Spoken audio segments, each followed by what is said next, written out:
First year physics में जो है अब हम स्टार्ट करेंगे चैप्टर 3 जिसका नाम है मोशन। सही।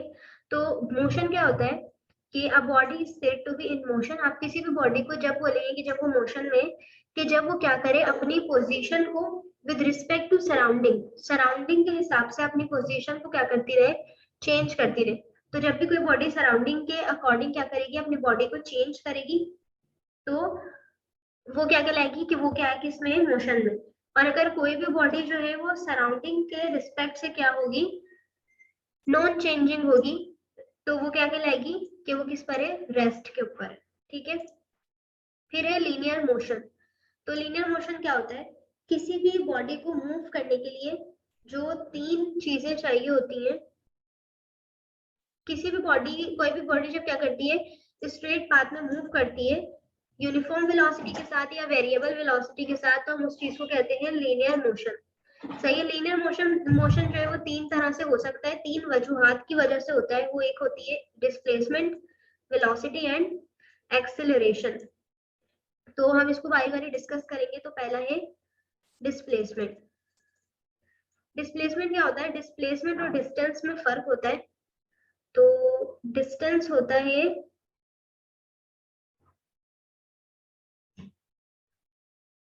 डिस्टेंस होता है कि एक पॉइंट से दूसरे पॉइंट पर बॉडी का मूव करना। जैसे एक पॉइंट ये है, पॉइंट ए, और ये है पॉइंट बी। अब बॉडी गेरी, बॉडी यहाँ से सीधा यहाँ तक चली गई, तो ये क्या हो गया, डिस्टेंस। मगर बॉडी ये जो है ए से लेकर बी तक, ये पूरा क्या कहला रहा है, डिस्टेंस। लेकिन अब बॉडी जा कैसे रही है, ये पॉइंट ए है, ये पॉइंट बी। बॉडी पहले इधर गई, फिर यूं गई, फिर यूं गई, फिर यूं गई, फिर यूं, फिर ऐसे।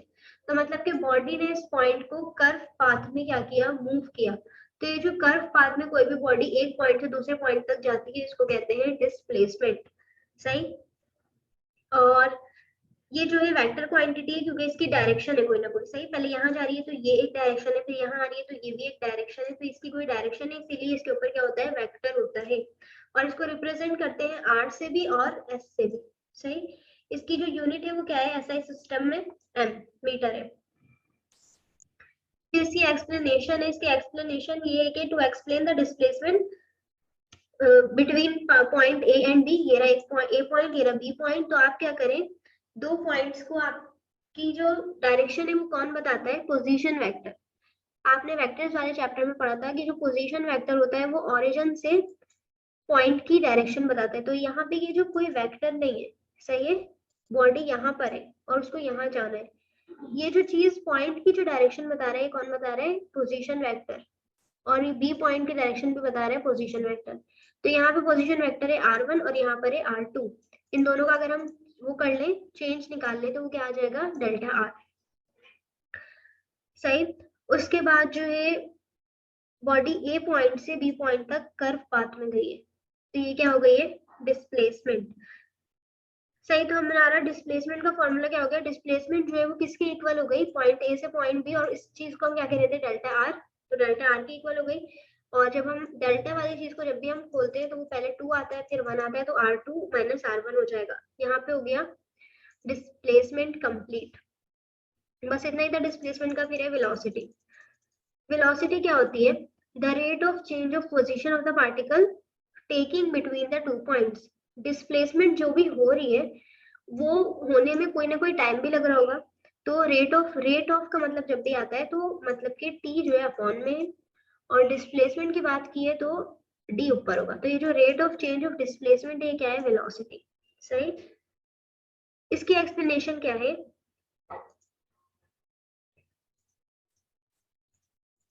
ये ए बॉडी है, ये बी बॉडी है। ए बॉडी जब यहाँ पर थी तो टाइम था t1, ए बॉडी जब यहाँ पर आई तो टाइम हो गया t2। सही। ये वही पोजीशन वेक्टर है। और जो जिस टाइम में भी इसने क्या की, डिस्प्लेसमेंट की, वो क्या हो गया, डेल्टा आर डेल्टा टी। तो हमारा फॉर्मूला जो है वो क्या होगा, डिस्प्लेसमेंट क्या था, तो क्या था, displacement is equal to delta R. लेकिन यहाँ पर टाइम की भी बात हो रही है तो हो जाएगा डेल्टा टी। सही। तो डेल्टा आर की जगह आ गया r2 माइनस r1, और डेल्टा टी की जगह आ गया t2 माइनस t1। सही। बस सिंपल यही इसकी क्या है, एक्सप्लेनेशन। फिर जो है वेलोसिटी जो है वो वेक्टर क्वांटिटी होती है, वेक्टर्स का साइन होता है इसके ऊपर। और अच्छा, हमने डिस्प्लेसमेंट को डिस्कस नहीं किया था।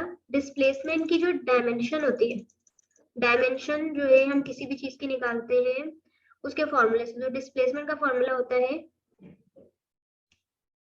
अच्छा डिस्प्लेसमेंट की जो यूनिट होती है, यूनिट से निकालते हैं हम डायमेंशन, तो होती है मीटर। तो मीटर जो है वो लेंथ के अंदर आता है, सेंटीमीटर वगैरह के अंदर। ये हमने फर्स्ट चैप्टर में पढ़ा था फिजिक्स के। तो सेंटीमीटर जो है वो हमेशा, जब भी किसी भी चीज की यूनिट जो है सेंटीमीटर और मीटर में होती है, तो हम क्या ले लेते हैं, एल। तो इस तरह से डिस्टेंस की डायमेंशन हो गई एल। और वेलोसिटी की डायमेंशन क्या होगी, वेलोसिटी के फॉर्मूले को देखेंगे, उसकी यूनिट को देखेंगे। तो वेलोसिटी का फॉर्मूला है d अपॉन टी। तो d का हो गया मीटर और इसका हो गया सेकंड, तो इसकी यूनिट बन गई मीटर पर सेकंड। मीटर का हमने ले लिया एल और टी का ले लिया हमने कैपिटल टी। ये टी ऊपर जाएगा तो क्या हो जाएगा, एल टी माइनस वन। तो इसकी डायमेंशन हो गई L T minus one. Unit हो गई मीटर पर सेकंड एसआई सिस्टम में। और ये वेक्टर क्वांटिटी, ठीक है।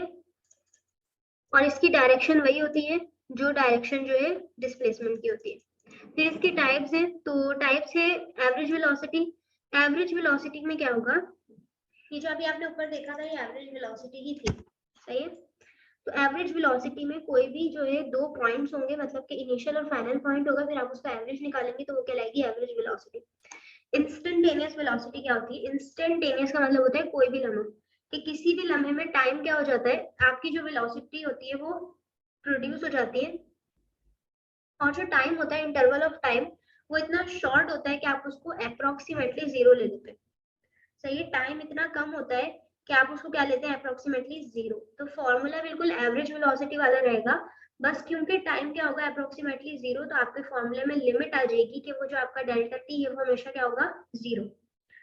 सही। और एवरेज वेलोसिटी और इंस्टेंटेनियस वेलोसिटी जब एक दूसरे के इक्वल हो जाती हैं, तब एक न्यू वेलोसिटी बनती है जिसको कहते हैं यूनिफॉर्म वेलोसिटी। यूनिफॉर्म किसी भी चीज को जब कहते हैं, जब कोई भी चीज कांस्टेंट डायरेक्शन पर हो, अपनी मूवमेंट ना करे। सही। तो वेलोसिटी क्या होगी, यूनिफॉर्म वेलोसिटी, जब बॉडी जो है अपने डायरेक्शन को चेंज नहीं करेगी और स्पेसिफिक डायरेक्शन में क्या करती रहेगी, मूव करती रहेगी, तो वेलोसिटी कहलाएगी यूनिफॉर्म वेलोसिटी। फिर है वेरिएबल वेलोसिटी। वेरिएबल वेलोसिटी में क्या होगा, जो डिस्टेंस है वो चेंज होता रहेगा और इसी वजह से वेरिएबिलिटी आती रहेगी, चीजें जो है चेंज होती रहेंगी, तो उसकी वजह से क्या हो जाएगी, वेलोसिटी भी हो जाएगी वेरिएबल। इसकी अदर डेफिनेशन क्या है, a body is said to be function of variable velocity. एक बॉडी है जिसने क्या करी हुई है, अपनी वेलोसिटी को चेंज कर रही है, उसकी वजह से उसकी डायरेक्शन भी कंटिन्यूअसली क्या हो रही है, चेंज हो रही है, और उसकी स्पीड भी। तो ऐसी बॉडी जिसकी डायरेक्शन और स्पीड क्या होगी, चेंज होगी, वो वेरिएबल वेलोसिटी को प्रोड्यूस करेगी।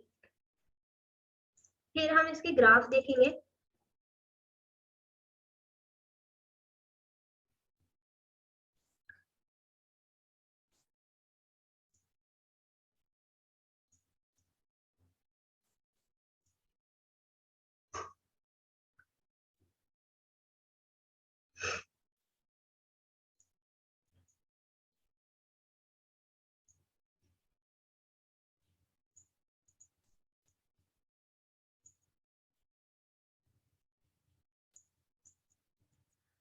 यूनिफॉर्म वेलोसिटी और वेरिएबल वेलोसिटी का ग्राफ है कि जब भी आपकी वेलोसिटी क्या होगी, यूनिफॉर्म होगी, तो आपका टाइम और आपका डिस्टेंस क्या होगा, दोनों सेम हो जाता है। तो आपने देखा था कि जब आपकी इंस्टेंटेनियस वेलोसिटी और एवरेज वेलोसिटी क्या होती है, इक्वल होती है, तब जाकर आपका जो यूनिफॉर्म वेलोसिटी आ जाती है, बन जाती है। तो यहाँ पर भी क्या होगा कि आपकी जो यूनिफॉर्म वेलोसिटी होगी उसका ग्राफ हमेशा स्ट्रेट लाइन आएगा, कि आपका ये पॉइंट ए है और ये पॉइंट क्या है, बी है। तो point O, A and B, तो जब ओ ए पॉइंट जो है वो परपेंडिकुलर नीचे जाएगा बी पॉइंट पर, तो फिर आपका क्या होगा, डिस्टेंस ट्रेवल होगा ओ से लेकर बी तक। सही। तो वेलोसिटी का जो आपका डिस्टेंस का जो वो है लाइन, वो क्या है, डिस्टेंस की लाइन क्या है, ए एंड बी।